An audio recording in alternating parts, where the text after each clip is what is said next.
Hello, my dear psychology enthusiasts. I am Tanya and I welcome you all to my channel Psych by Tanya.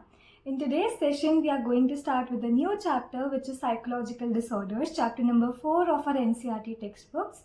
This is going to be a very long, very detailed, but very fun and interesting chapter also. The sessions may be a little longer, it may vary to 25 to 30 minutes and the parts also may be 5 to 6 parts, but they'll be interesting and it is very important from your exam point of view to cover this chapter in detail. Case study questions, long answer questions, short answer questions, MCQs. This chapter makes up a lot of it and trust me, it's very important, and we'll discuss it in very much detail. So without any further delay, let's begin. Okay, so we are going to start this chapter by understanding the concepts of abnormality and psychological disorders. Although many definitions of abnormality have been used over the years, none has won universal acceptance. एक होता है ना कि ये चीज़ आपको ये वाली definition हर book में मिलेगी, but ऐसी कोई definition हमको नहीं मिली है, कोई universal acceptance नहीं हुई है. Still, सारी definitions जो भी authors ने जिस भी तरह से define करा, उसमें हमें 4 common factors मिले, which are called the 4 Ds. What are they? They are deviance, distress, dysfunction and danger. ठीक है, दैट इज साइकोलॉजिकल डिसऑर्डर्स. ये क्या होंगे? डेविएंट होंगे, यानी बहुत ज़्यादा डिफरेंट होंगे. नॉर्मल जो हम अज्यूम करते हैं, जो हमारे लिए नॉर्मल है, उससे बहुत ज़्यादा डिफरेंट होंगे, बहुत बिजार होंगे, इट मे बी एक्सट्रीम. ठीक है. Then they are distressing, which is unpleasant and upsetting to the person and to others. It will cause you distress. हमने पिछले चैप्टर में पढ़ा eustress and distress, some sort of stress which cause your body to deteriorate, right? तो वो distress हमें cause करता है, खुद उस इंसान को भी और दूसरों को भी कॉज करता है. ठीक है. Then dysfunctional, which is interfering with the person's ability to carry out daily activities in a constructive manner. जो डेली फंक्शंस है, डेली एक्टिविटीज़ है, वो लोग परफॉर्म नहीं कर पाते हैं अच्छे से. They face problems and difficulties and possibly dangerous to the person himself herself और टू अदर्स ऑल्सो. ठीक है. This definition is a useful starting point from which we can explore psychological abnormality. Since the word abnormal literally means away from normal. Abnormal से हम क्या समझते हैं? Basically आपसे पूछा जाए तो जो चीज़ normal नहीं है. It implies deviation from some clearly defined norms or standards. लेकिन साइकोलॉजी में हमारे पास ऐसा कोई क्लियरली डिफाइंड आइडियल मॉडल नहीं है विच यू कैन से कि हाँ भाई सिर्फ इसी को हम नॉर्मल कंसिडर करेंगे, इसके अलावा सारी चीज़ें अब नॉर्मल है. ऐसा कुछ नहीं हमारे पास अवेलेबल. और even normal model of human behaviour to use as a base for comparison. ऐसा कुछ कंपैरेटिव एक आइडियल चीज़ नहीं है हमारे पास. Various approaches have been used in distinguishing between normal and abnormal behaviours. And इसमें से हमारे पास 2 बेसिक और सबसे ज़्यादा वाइडली प्रपोज्ड अप्रोचेज आई. The first was deviation from the social norms. अब आप जिस भी सोसाइटी में रह रहे हो, भले ही आपके सोसाइटी कल्चरल डिफरेंसेस के अकॉर्डिंग आपकी नॉर्मैलिटी की डेफिनेशन माइट पे आए.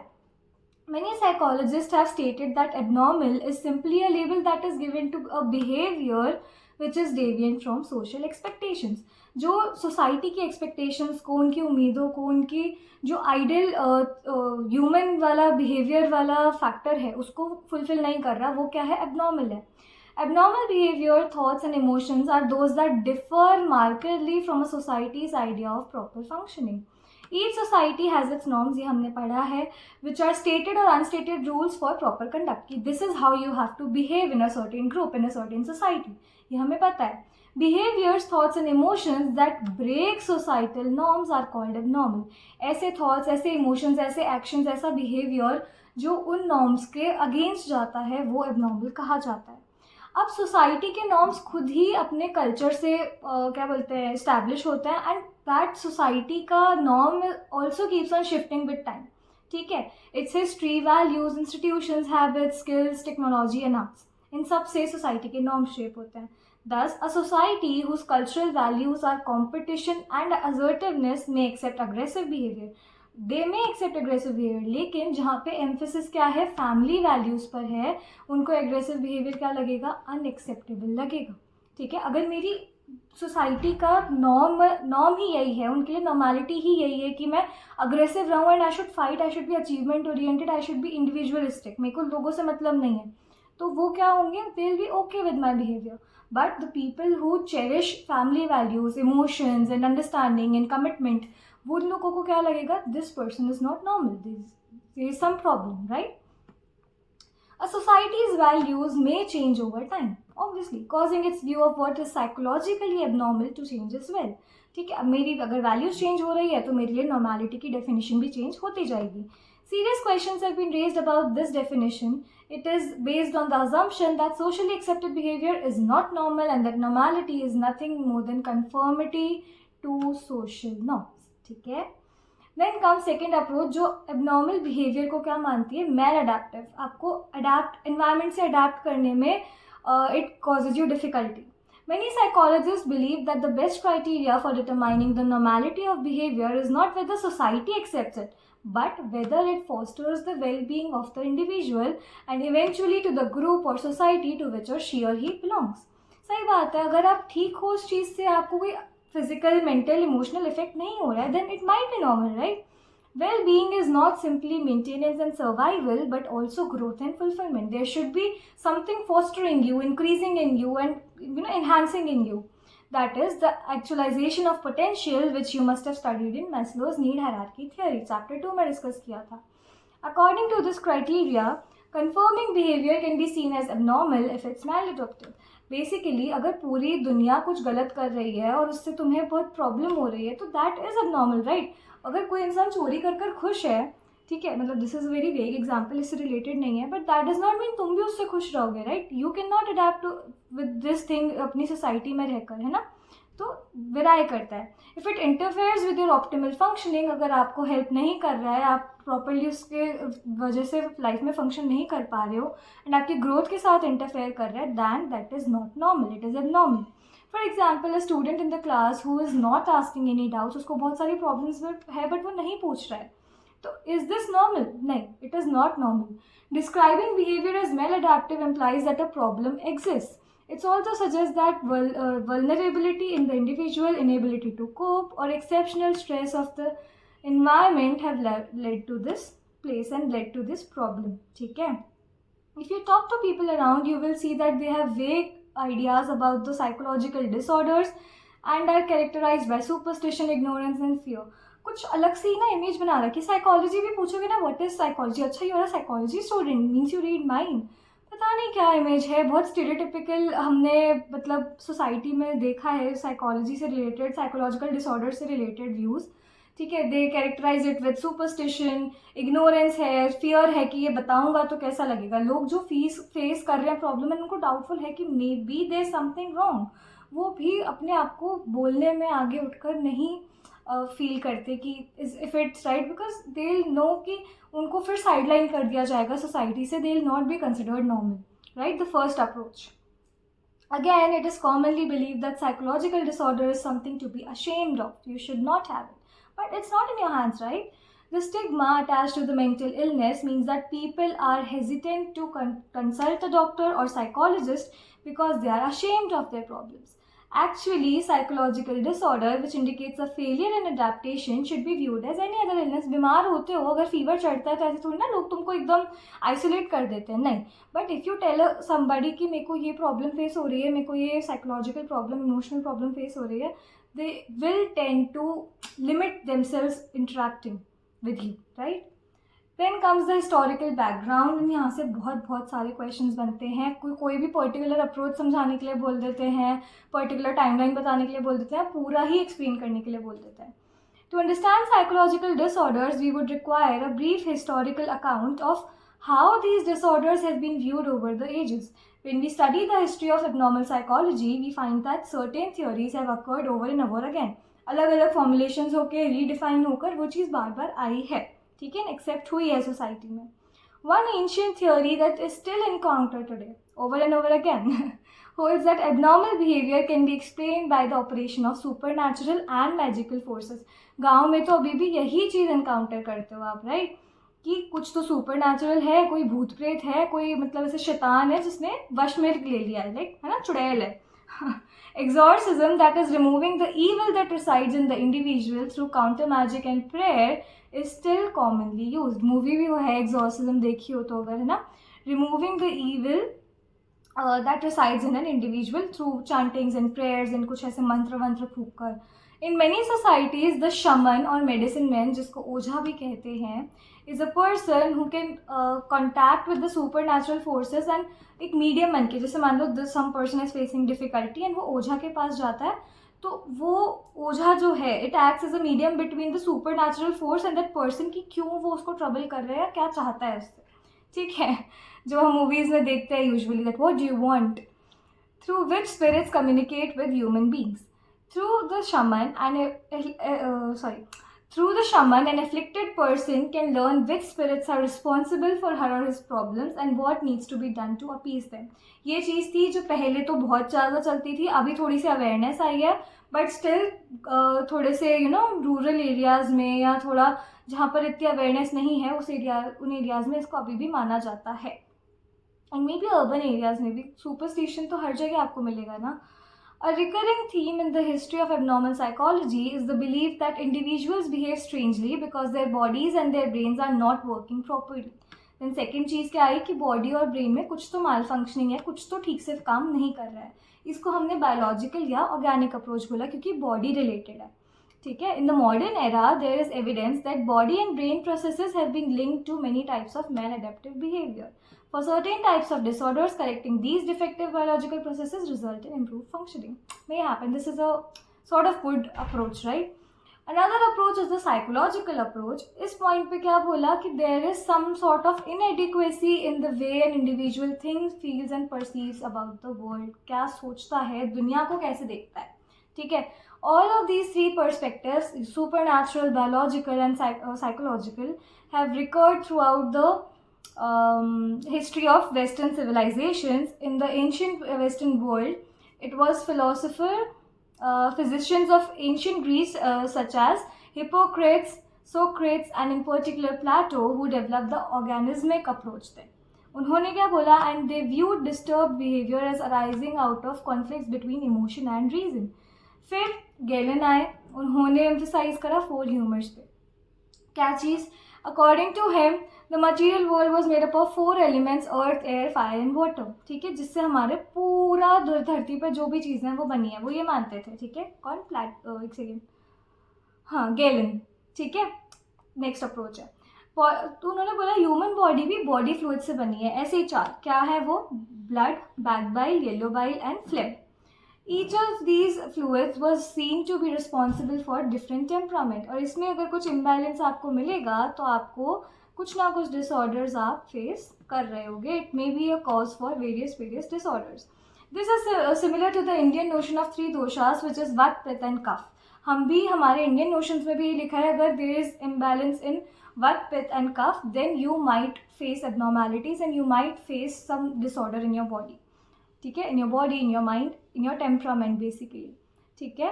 And this was mentioned in Atharvaveda and Ayurvedic texts.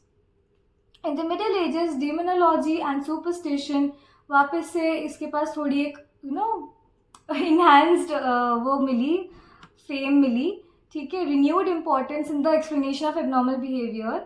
Demonology related to a belief that people with mental problems were evil. And there are numerous instances of witch hunts during this period. कि आप जिस इंसान को mental problem face हो रही है वो खुद ही ईवल है, वो खुद ही शैतान है, ये मानने लग गए. पहले तो क्या था कि उसके अंदर घुस गया है कुछ, उसको हम निकाल सकते हैं. अब मान लिया कि यही ईवल है, तो उस इंसान को जाकर ढूंढ रहे हैं, विच हंटिंग कर रहे हैं. During the middle edges the Christian spirit of charity prevailed and Saint Augustine wrote extensively about feelings, mental anguish and conflict. तो इससे हमारे पास फिर साइकोडायनेमिक थ्योरी जो अभी हम पढ़ रहे हैं इसकी थोड़ी सी लीड मिली, ठीक है. Then comes the renaissance period. It was marked by increased humanism and curiosity about behaviour. थोड़ा सा बिहेवियर की टूवर्ड्स गए. जोहान वेयर करके एक पर्सन थे जिन्होंने एम्फसाइज करा साइकोलॉजिकल कॉन्फ्लिक्ट और इंटरपर्सनल रिलेशनशिप में जो डिस्टर्बेंसेस आ जाती है as the cause of your psychological disorders, because it is a very important factor अभी भी, क्योंकि अगर आपके रिलेशनशिप्स ठीक नहीं है, आपका सोशल नेटवर्क ठीक नहीं है, then you are more prone to different disorders, different problems, different sort of stresses, ठीक है. He also insisted that witches were mentally disturbed. Witches जो ऊपर आया ना witch hunting वाला कि the person is only evil, तो उसके कॉन्टेक्स्ट में लेते हुए वो जो विचेस हैं they are what mentally disturb, but उनको विच हिंटिंग की ज़रूरत नहीं है, उनको ऐसे वो झाड़ फूक की और क्या बोलते हैं मंत्र की चैंटिंग्स की ज़रूरत नहीं है, उनको किस चीज़ की ज़रूरत है, मेडिकल एड की, मेडिकल ट्रीटमेंट की ज़रूरत है, ये जॉन वेयर ने बोला। The 17th and 18th century were known as the age of reason and enlightenment, as the scientific method replaced faith and dogma as ways of understanding abnormal behavior. धीरे धीरे science role में आया कि हाँ this is biological process, ऐसे mind function करता है, हमने ऑब्जेक्टिवली चीज़ों को लेना सोचा, ठीक है। The growth of a scientific attitude towards psychological disorders, उससे फिर क्या आया 18th सेंचुरी में रिफॉर्म मूवमेंट आया, जिसमें देखा गया कि एक इंक्रीज कंपैशन आया लोगों में for people who suffered from this disorders, और असाइलम्स बनाए गए, मेंटल असाइलम्स बनाए गए, कहाँ पर, यूरोप और अमेरिका दोनों जगह। One of the aspects of this reform movement was there was new inclination for deinstitutionalization, which placed emphasis on providing community care, कि सब ऐसे एकदम बंद मत कर दो उनको कहीं है ना बंद जगह में, स्पेसेस में, कि उनको वहाँ पर ही ठीक करेंगे। कम्युनिटी केयर, लोगों से इंटरेक्शंस के साथ ही लोगों को प्रॉपर्ली ट्रीट किया जा सकता है, सोशल एनवायरनमेंट में एडजस्ट करने के एबल बनाया जा सकता है। अब इन रिसेंट ईयर्स और जो करंट अप्रोच भी चल रही है, it is interactional approach which involves bio psycho socio approach. हम तीनों चीज़ को देखते हैं, biological factors, psychological factors and social factors, तीनों को इम्पोर्टेंस देते हैं और उनका इंटरप्ले देखते हैं कि वो कैसे कॉज करते हैं psychological disorders. Now it comes classification of psychological disorders. In order to understand psychological disorders, we need to begin by classifying them. ठीक है, these are related to mood, these are related to some neurodevelopmental disorder, this is related to some depressive disorder, this is anxiety related, जो हम आगे भी पढ़ेंगे भी।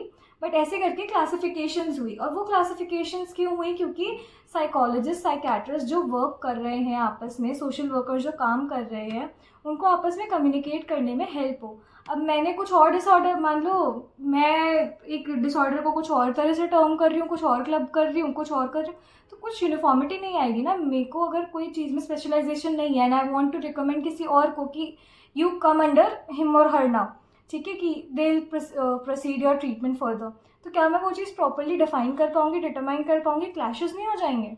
तो इसीलिए to bring some sort of uniformity and to better understand कि client का क्या सिचुएशन है, साइकोलॉजिस्ट का काम ईजी करने के लिए आपस में उन्होंने क्या करा, डिसऑर्डर्स को क्लासीफाई करा। The American Psychiatric Association APA has published an official manual जो क्या करती है, डिस्क्राइब और क्लासीफाई करती है काफ़ी सारे डिसऑर्डर्स को। The current version of it, which is DSM-5, Diagnostic and Statistical Manual of Mental Disorders, उसका 5th edition अभी चल रहा है currently, presents discrete clinical criteria which indicate the presence or absence of disorders। आपको symptoms बताए हुए होंगे, उसमें reasons बताए हुए होंगे, क्या क्या अगर चेकलिस्ट है, अगर ये चीज़ें हैं तो may be the person is facing disorder, अगर नहीं है तो कुछ और माइल्ड चीज़ भी हो सकती है। The classification scheme officially used in India or elsewhere in the 10th revision is the 10th revision of the ICD, which is International Classification of Diseases, जिसको हम ICD-10 कहते हैं, Classification of Behavioral and Mental Disorders.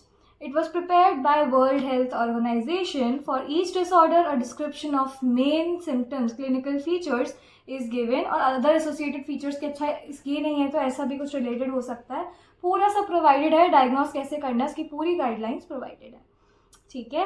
Then comes factors underlying abnormal behaviour. अब काफ़ी सारे factors, काफ़ी सारे models हैं इसमें, लेट्स सी कितने कवर कर पाते हैं इस पार्ट में, बट हाँ there are various factors which are considered to cause this disorder वाला चीज़।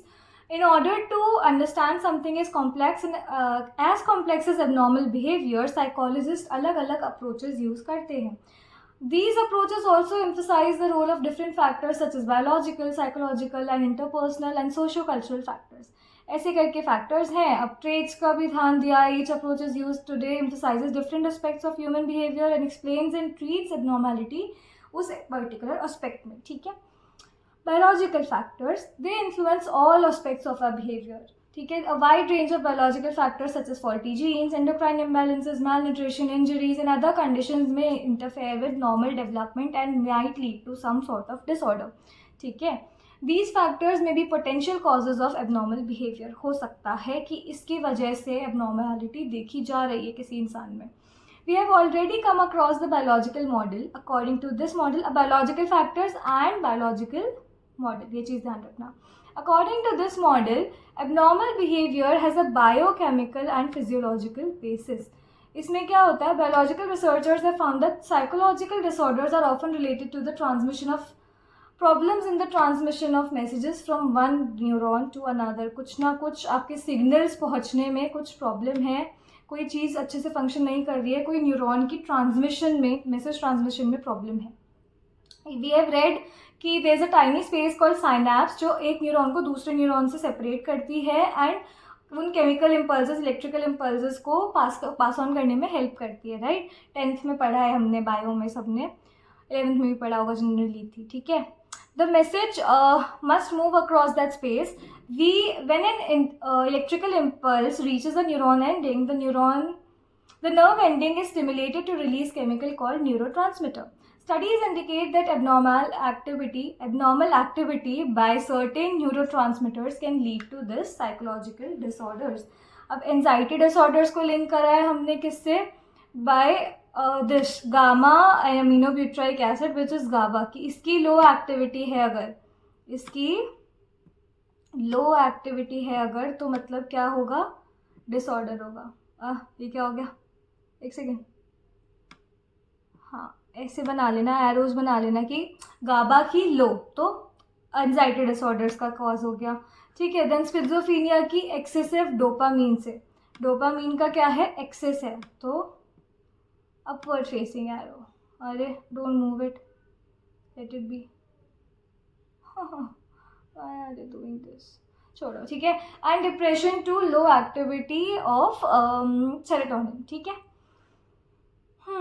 Serotonin is your happy hormone ना, तो अगर वो उसकी एक्टिविटी कम है तो डिप्रेशन या बैड मूड फेस करते हैं हम. ठीक है, then comes genetic factors. These have been linked to bipolar and related disorders, यानी mood disorders से related है थोड़ा सा.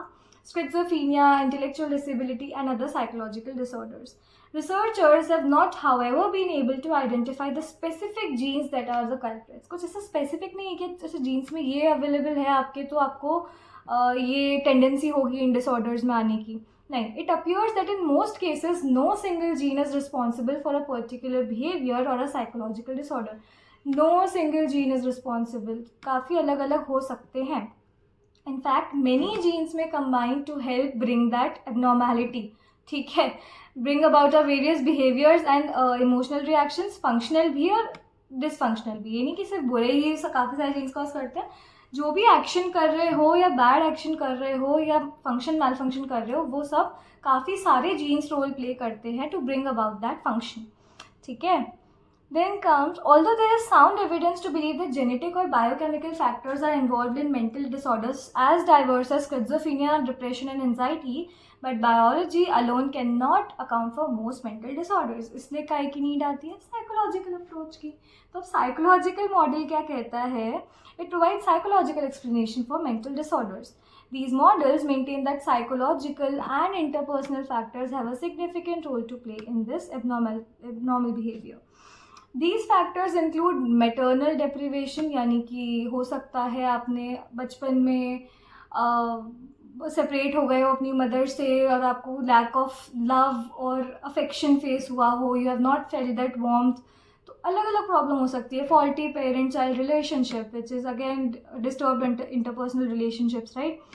Rejection, over protection, over permissiveness, faulty discipline. Basically आपको निगलेक्ट कर दिया जा रहा है या आप पर ध्यान नहीं दिया जा रहा है, आपको बहुत ओवर प्रोटेक्ट एकदम रिजर्व करके रखा गया है. ठीक है, हर चीज़ में you have to like be asking for permissions, बहुत छोटी छोटी चीज़ों में भी. तो that leads to some sort of faulty development. Family structures maladaptive है, इनएडिक्वेट है या मतलब डिस्टर्ब्ड है फैमिली, थोड़ी सी बहुत ज़्यादा प्रेशर है फैमिली का, वो सारी चीज़. Psychological model includes the psychodynamic, behavioural and cognitive. अब हमने 3 मेन क्या पढ़े? हमने बायोलॉजिकल पढ़ा, 3 तो क्या बायोलॉजिकल पढ़ा, उसमें बायोलॉजिकल फैक्टर्स का रोल देखा.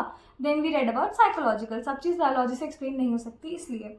अब साइकोलॉजिकल में देन देयर आर अगेन 5 और 4 4 main models which are psychodynamic, behavioral and cognitive. Psychodynamic model क्या है, ओल्डेस्ट है एंड मोस्ट फेमस है. हमने अभी अभी पढ़ा चैप्टर 2 में, पूरा सब कुछ हमने डिटेल में कवर करा. ये लोग क्या कहते हैं, they believe that behaviour whether normal और abnormal is determined by psychological forces within the person, जो इंसान अवेयर नहीं है, जिसके they are unaware of and वो आपकी अनकॉन्शियस में है. These internal forces are considered dynamic, that is they interact with one another, id ego, super ego, and interaction gives shapes to behavior, thoughts and emotions. ठीक है. Abnormal symptoms are viewed as the result of conflict between these. अगर कुछ conflict है तो आप abnormal symptoms notice कर पाओगे. This model was first formulated by Freud, who believed that the central forces which shape personality, which is id, यानी कि आपकी जो ड्राइव्स है, इंस्टिक्चुअल नीड्स है, इम्पल्सेस है, वो id, rational thinking, reality principle ego and moral standards superego. ठीक है. Freud stated that abnormal behavior is a symbolic expression of unconscious mental conflicts that can be generally traced into early childhood और infancy. हमने psychosexual stages भी पढ़े थे, तो उससे relate कर लेना. ठीक है. Another model that emphasizes the role of psychological disorders, psychological factors, is the behavioral model. This model states that both normal and abnormal behaviors are learned and psychological disorders are the result of learning maladaptive ways of behaving. आप चीज़ ही गलत सीख गए हो, आपको पता ही नहीं है behave कैसे करना है सोसाइटी में. The model concentrates on behaviors that are learned through conditioning and proposes that what is learned can also be unlearned. ठीक है. ऐसा नहीं है कि एक बार सीख लिया तो आप उसको वापस लर्न नहीं कर पाओगे. Learning can take place by classical conditioning, association between the stimulus and responses, two events repeatedly occurring with a close together time interval, temporal relationship form होती है. Operant conditioning, behaviour is followed by a reward which is called reinforcement, positive negative या punishment, है ना, तीसरी चीज़ जो थी. And social learning, which is observational learning given by Bandura, learning by imitating others' behavior. These 3 types of conditioning account for behavior, whether adaptive or maladaptive. चलो cognitive कर एक बार ये वाला तो ख़त्म करते हैं, then we'll continue with humanistic existential in next class. ठीक है. Psychological factors are also emphasized by cognitive model, which is the processes, mental processes जो function कर रहे हैं. ठीक है. This can result from cognitive problems. People hold many assumptions and attitudes about themselves that are irrational and inaccurate, जो सही नहीं है, कुछ मतलब बहुत वेग हैं, कुछ उनका कोई फैक्चुअल बेसिस नहीं है, बस मान रखा है, तो वो irrational thoughts हो गए ना.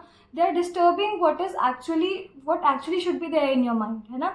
People also repeatedly think in illogical ways and make over generalization. अच्छा ऐसा है तो ऐसा भी होगा ही, assumption कर लेंगे और उसको हर चीज़ पर उसी को ड्रॉ करेंगे. That is they may draw broad negative conclusions on basis of single insignificant event. छोटी सी कुछ चीज़ खराब हो गई तो हमने पूरा ही आउटलुक इतना नेगेटिव बना दिया कि अब दिमाग में बहुत ज़्यादा गड़बड़ चल रही है. ठीक है. It may cause a psychological disorder, अगर बहुत ज़्यादा एक्सटेंट पर है, बहुत रेगुलर, बहुत छोटी से छोटी चीज़ में भी ये चीज़ हो जाती है, तो it may cause a symptom of psychological disorder. ठीक है. So this was it for today's session. I hope अभी तक जो भी हमने पढ़ा it was clear. Do tell me कुछ इम्प्रूवमेंट्स चाहिए आपको चैप्टर्स में, लेसन्स में. Notes and all will be provided in the last. आपको प्रैक्टिस भी मिलेगी, वन शॉट्स भी I will try to bring for sure. But do let me know explanation में कुछ और चीज़ बेटर चाहिए हो तो, एंड अगर नहीं चाहिए तो do tell me which part is your favourite. And we'll see, I will see you in my next videos. तब तक के लिए take care and bye bye.